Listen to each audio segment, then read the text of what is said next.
भारत में मुगल साम्राज्य का इतिहास काफी पुराना है, जिसमें कई मुगल राजाओं ने अपनी वीरता के किस्से आज की पीढ़ी के लिए छोड़ दिए। लेकिन ये तो हुई बात मुगल राजाओं की, पर आज हम आपसे बात करेंगे उन मुगल रानियों के बारे में जो न सिर्फ प्रेरणादायक शख्सियत रही, बल्कि इन्होंने अपनी किस्मत बनाने के लिए कई उसूलों के लिए लड़ाई लड़ी और मुगल इतिहास में अपना नाम दर्ज करा दिया।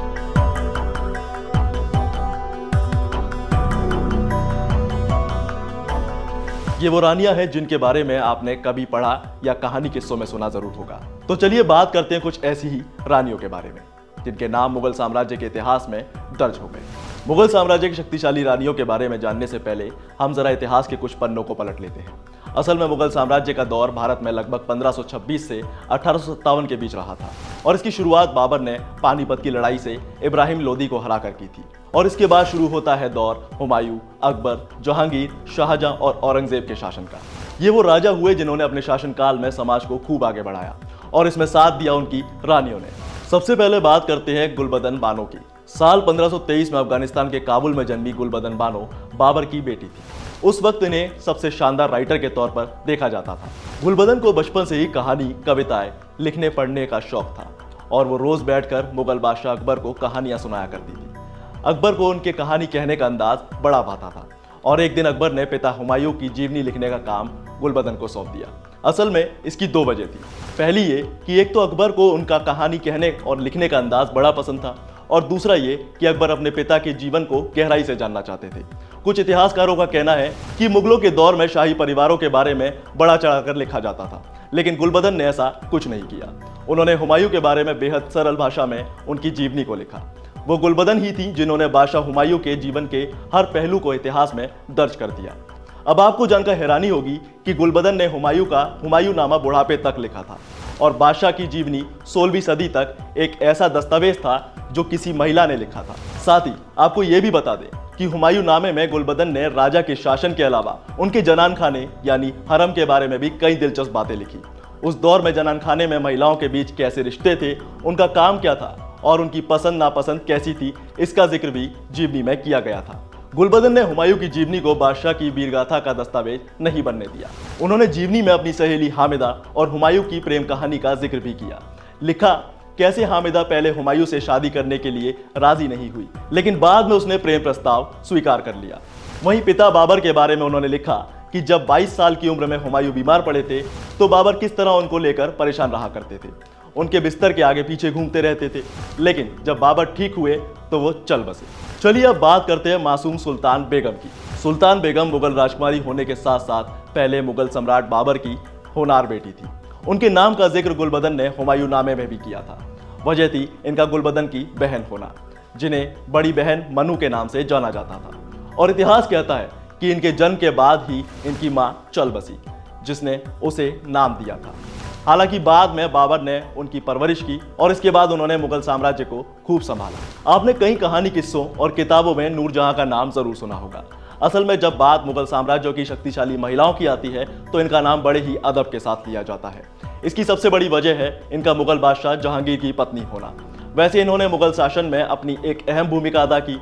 आपकी जानकारी के लिए बता दें कि नूरजहां बेहद ही सुंदर और बुद्धिमान महिला थी, जिन्हें इतिहास पढ़ने जैसे साहित्य, कविता और ललित कलाओं का बड़ा शौक था।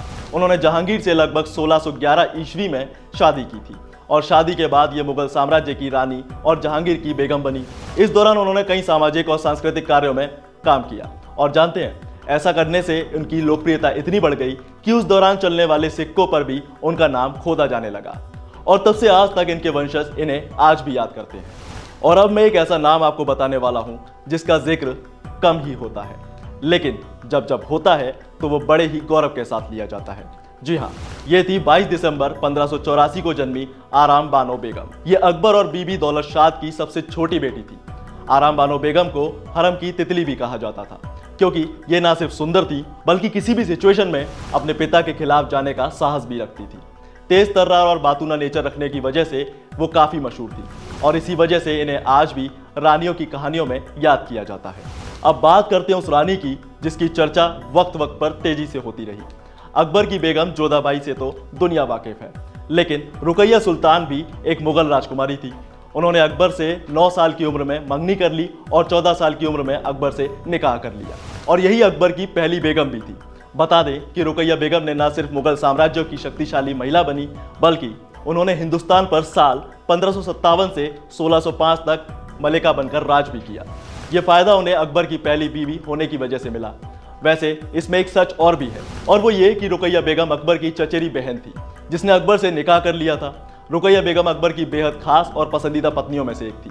असल में इस रिश्ते की कड़ी रुकैया के पिता हिंदाल मिर्जा से जुड़ी हुई थी, क्योंकि ये अकबर के पिता के छोटे भाई थे, और यही वजह है कि उन्होंने अपने शासनकाल में कई बड़े और अहम फैसले लिए, और जब तक ये रही, इनकी बातों को काटने की हिम्मत किसी में नहीं थी। और अब बात करते हैं मानबाई की, जिनका नाम मुगल इतिहास में सबसे ज्यादा शक्तिशाली महिलाओं में लिया जाता है। इनका फेम ज्यादा इसलिए भी था क्योंकि इनका निकाह बेहद कम उम्र में जहांगीर से करवा दिया गया था।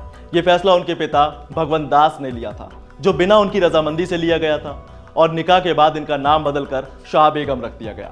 इसके बाद उनकी बहादुरी बढ़ने लगी, और ये इतना बढ़ गई कि इन्हें द रॉयल लेडी भी कहा जाने लगा। और आपको बता दें कि सलीम यानी जहांगीर और मानबाई की शादी 13 फरवरी 1585 को हुई थी, और इन्होंने जहांगीर के शासनकाल में भी अपनी अहम भूमिका निभाई। लेकिन बदकिस्मती ऐसी कि किसी वजह से उन्होंने खुद की ही जान ले ली।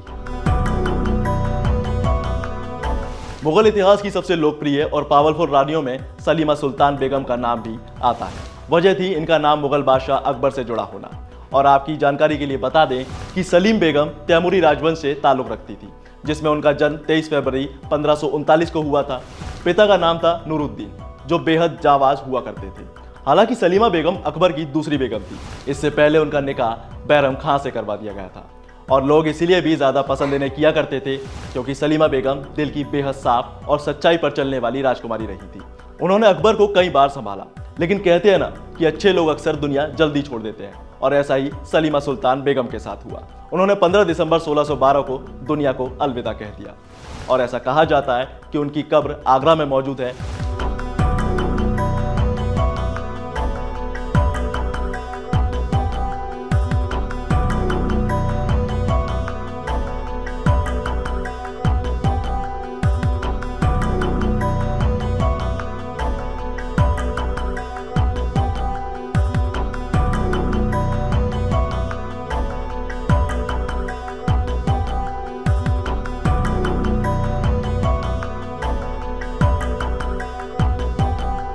अगर आपको हमारा आज का ये वीडियो पसंद आया तो इसे लाइक शेयर जरूर करें। साथ ही ऐसी ही इंफॉर्मेटिव वीडियोस को देखने के लिए सब्सक्राइब करें वन इंडिया हिंदी।